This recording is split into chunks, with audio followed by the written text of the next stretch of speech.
Hey guys, welcome back. कैसे हो आप सब लोग?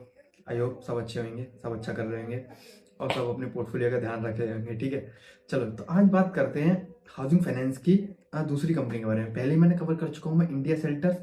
देन आज हम बात करेंगे आधार हाउसिंग फाइनेंस की। इस पर क्या होगा, हम लोग पूरे हाउसिंग फाइनेंस की कंपनीज को ट्रैक करेंगे। ठीक है, आपको मैं समझाऊंगा कि आप कैसे हाउसिंग फाइनेंस को ट्रैक कर सकते हैं। देन आप कैसे हाउसिंग फाइनेंस की सबसे टॉप कंपनी चूज कर सकते हो। अंडरस्टैंड? यहाँ पे आपको क्या मिलेगा, आपको एक तो पता चलेगा कि आप लोग कैसे ट्रैक कर सकते हो कंपनीज। देन आपको एक एक एक जो जो हाउसिंग फाइनेंस में सबसे टॉप पे ग्रो कर रही होगी कंपनी, जो कंपनी अपने सेक्टर में सबसे टॉप पे ग्रो करेगी उसमें बाइंग प्रेशर रहेगा। और टॉप पे ग्रो इसका मतलब ये नहीं कि सिर्फ एयूएम ग्रोथ कर रही हो तो मार्जिन ना हो, स्प्रेड ना हो। टॉप का ग्रोथ मतलब वो होता है यहाँ पे एयूएम ग्रोथ भी टॉप पे हो रही हो, देन स्प्रेड भी उसका टॉप पे हो, देन एसेट क्वालिटी भी उसकी टॉप पे हो। अंडरस्टैंड? एंड उसकी आरओई ऊपर की तरफ जा रही हो। वो कंपनी आप देखोगे तो हमेशा ऊपर रहेगी, अदर देन अगर आप किसी से कंपेयर करोगे तो। ठीक है, चलो तो हमने इंडिया सेल्टर उस दिन कवर कर दी थी और आज हम बात करेंगे आधार हाउसिंग फाइनेंस की। तो आधार हाउसिंग फाइनेंस का भी सेम बिजनेस मॉडल है। ये लोग भी लोन्स प्रोवाइड करवाते हैं हाउसिंग लोन्स के लिए, house loan and then loan against property. Housing loan में इनका ज्यादा प्रेजेंस है, लोन अगेंस्ट प्रॉपर्टी कम है। ठीक है, चलो तो अब बात करते हैं कि इनकी जो एयूएम ग्रोथ हुई है इस बार, वो हुई है 21% से वाइन वाली भी, मतलब 21% से इन्होंने अपनी एयूएम ग्रोथ करी है। जो लोन्स प्रोवाइड करी है वो 21% से है, एंड डिसबर्समेंट 16% से वाइन वाली भी। तो इट्स नॉट अ बैड। मैं यहाँ ये नहीं कहूंगा कि 21% से जो इन्होंने एयूएम ग्रोथ करी है वो बैड है।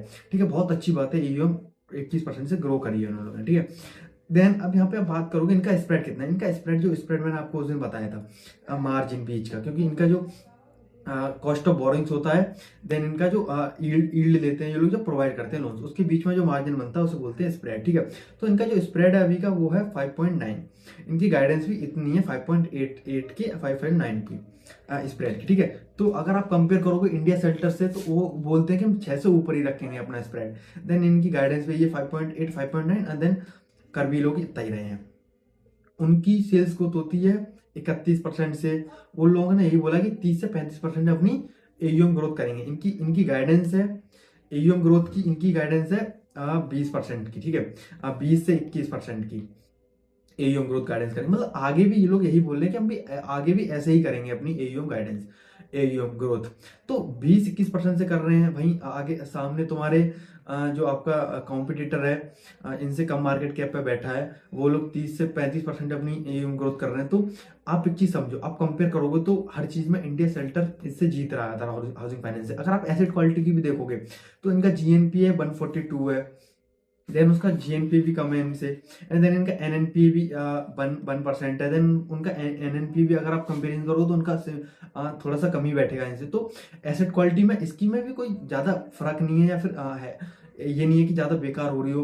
पर जैसे आप अगर इंडिया सेल्टर से देखोगे देन आपको पता चलेगा कि आधार हाउसिंग फाइनेंस की उतनी अच्छी नहीं हो रही है। ठीक है, यहाँ पे आधार हाउसिंग फाइनेंस को 30% से 25-30% अपनी एयूएम ग्रोथ करनी चाहिए। ठीक है, तो बहुत ऐसा रहेगा कि हाँ एग्रेसिव है कंपनी, पर कंपनी उतनी एग्रेसिव है नहीं। 20-22% की अपनी एयूएम ग्रोथ की गाइडेंस दे रही है। वहीं पे इंडिया सेल्टर देखोगे आप तो इंडिया सेल्टर अपनी गाइडेंस दे रही है 30 से 35% की। तो आपको तो उसी की तरफ जाना है जो अपनी ग्रोथ गाइडेंस बहुत तेजी से दे रहा हो। ठीक है, अगर आप ऐसे देखोगे तो फिर बजाज हाउसिंग फाइनेंस को देखो, वो भी तो बोलता है कि 14-15% अपनी एयूएम ग्रोथ करते रहेंगे हम भी। तो फिर मैं आधार हाउसिंग फाइनेंस की क्यों जाऊंगा? फिर तो मैं बहुत अच्छी कंपनी पे जाऊंगा ना। आधार हाउसिंग फाइनेंस कोई बेकार कंपनी नहीं है, इसमें ये समझो। पर आप के पास लिमिटेड पैसा है, मेरे पास लिमिटेड पैसा है, तो मैं ऐसी कंपनीज में जाऊंगा जो बहुत तेजी से ग्रो कर रही है, जिसका मार्जिन बहुत अच्छा है, उसका मार्जिन 6 से ऊपर जाता है। अंडरस्टैंड कर रहे हो मेरी बात को? वो लोन अगेंस्ट प्रॉपर्टी देते हैं, देन हाउसिंग फाइनेंस देते हैं, सेम सिमिलर काम यही करते हैं। पर उनका जो मार्जिन रहता है वो बहुत हैवी रहता है। वो बहुत तेजी तरीके से ग्रो करते हैं अपनी एयूएम ग्रोथ। 30 से 35% की गाइडेंस दे रहे हैं, देन आगे की वो यही बोल रहे हैं कि हम ऐसे ही करते जाएंगे। कमी कुछ इसमें भी नहीं है, इसकी भी एसेट क्वालिटी ठीक है। ठीक है, एंड देन गाइडेंस इनकी 20 से 21% की है, स्प्रेड की गाइडेंस इनकी 5.8% की है, एंड देन इनका पैट ग्रो हुआ है 20% से। उसी की गाइडेंस दे रहे हैं ये लोग। ठीक है गाइस, आई थिंक मोटा मोटी मैंने सब कुछ कवर कर दिया है आपके लिए। हम्म, ये लोग यही बोल रहे हैं कि हमारी जो ग्रोथ रहती है जैसे कि 40% H1 में, देन 60% H2, मतलब कि H1 से H2 बहुत अच्छा रहता है।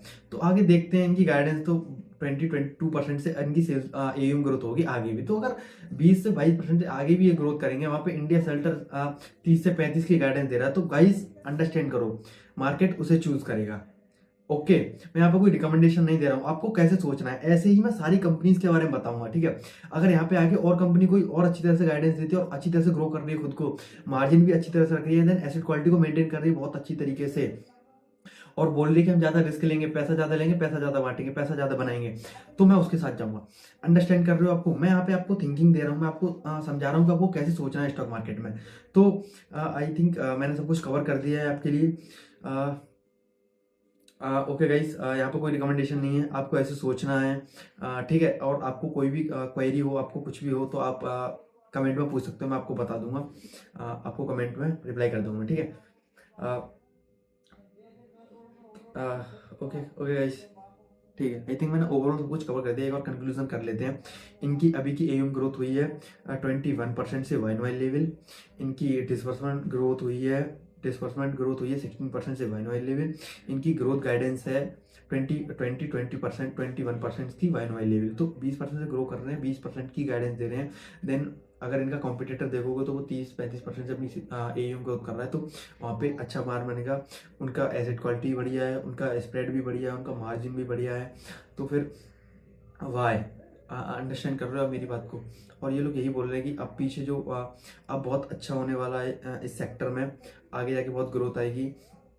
हम भी इसी का वेट कर रहे हैं, और ग्रोथ तो चल ही रही है, 20-22% अपनी AUM ग्रोथ कर रहे हैं, तो ग्रोथ है गाइस, ठीक है।